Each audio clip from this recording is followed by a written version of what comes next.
তো এই ভিডিওটি আমি বানাতে চলেছি ভারতের পেস বোলিং লাইন আপ নিয়ে।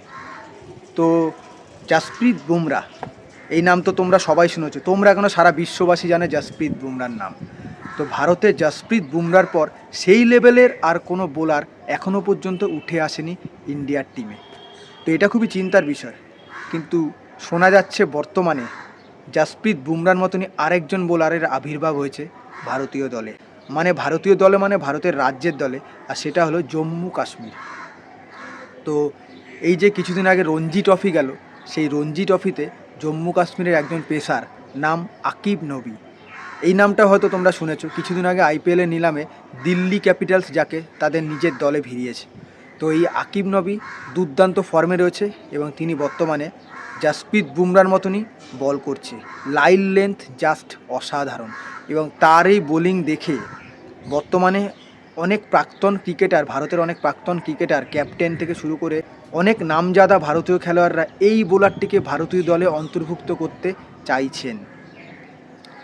তিনি রঞ্জি ট্রফির ফাইনাল ম্যাচে 5 উইকেট নিয়ে জম্মু কাশ্মীরকে চ্যাম্পিয়ন করেছে কেরালার বিরুদ্ধে। তো যাই হোক, আকিব নবী এই বছর 2026 আইপিএলে দিল্লি ক্যাপিটালসের হয়ে খেলছে, সেখানে বোঝা যাবে তিনি কেমন বোলার। তো তার এই উঠে আসার পেছনেও অনেক কাহিনী রয়েছে। জম্মু কাশ্মীরের ক্যাপ্টেন পারভেজ রসুল তিনি জানিয়েছেন প্রায় 60 কিলোমিটার দূর থেকে তিনি এসে প্র্যাকটিস করতেন, খুবই কষ্ট করেছেন ক্রিকেটের জন্য। তার এই অবদান ভোলার নয়। তো এখন বর্তমানে তার স্টার হয়ে ওঠার সম্ভাবনা খুবই উজ্জ্বল। তো বুমরার পর সত্যি বলতে সেরকম মানে বুমরা টাইপের পেসার এখনও পর্যন্ত ভারতীয় দলে আসেনি। তো যদি আকিব নবী সেই জায়গাটা পূরণ করতে পারে, তাহলে বুমরার থেকে অনেকটা পেসার চলে যাবে এবং ভারত পাবে ভবিষ্যতের একজন নক্ষত্র। তো দেখা যাক কি হয়। আর এই আকিব নবী তিনি কি বলছেন, তিনি জানিয়েছেন তিনি ডেল স্টেনের ভক্ত, মানে তার বোলিং ডেলিভারিটা অনেকটা ডেল স্টেনের মতো। তিনি ছোটোবেলা থেকে ডেল স্টেনকে নকল করতেন এবং তাকে বর্তমানে কাশ্মীরের ডেল স্টেন বলা হচ্ছে।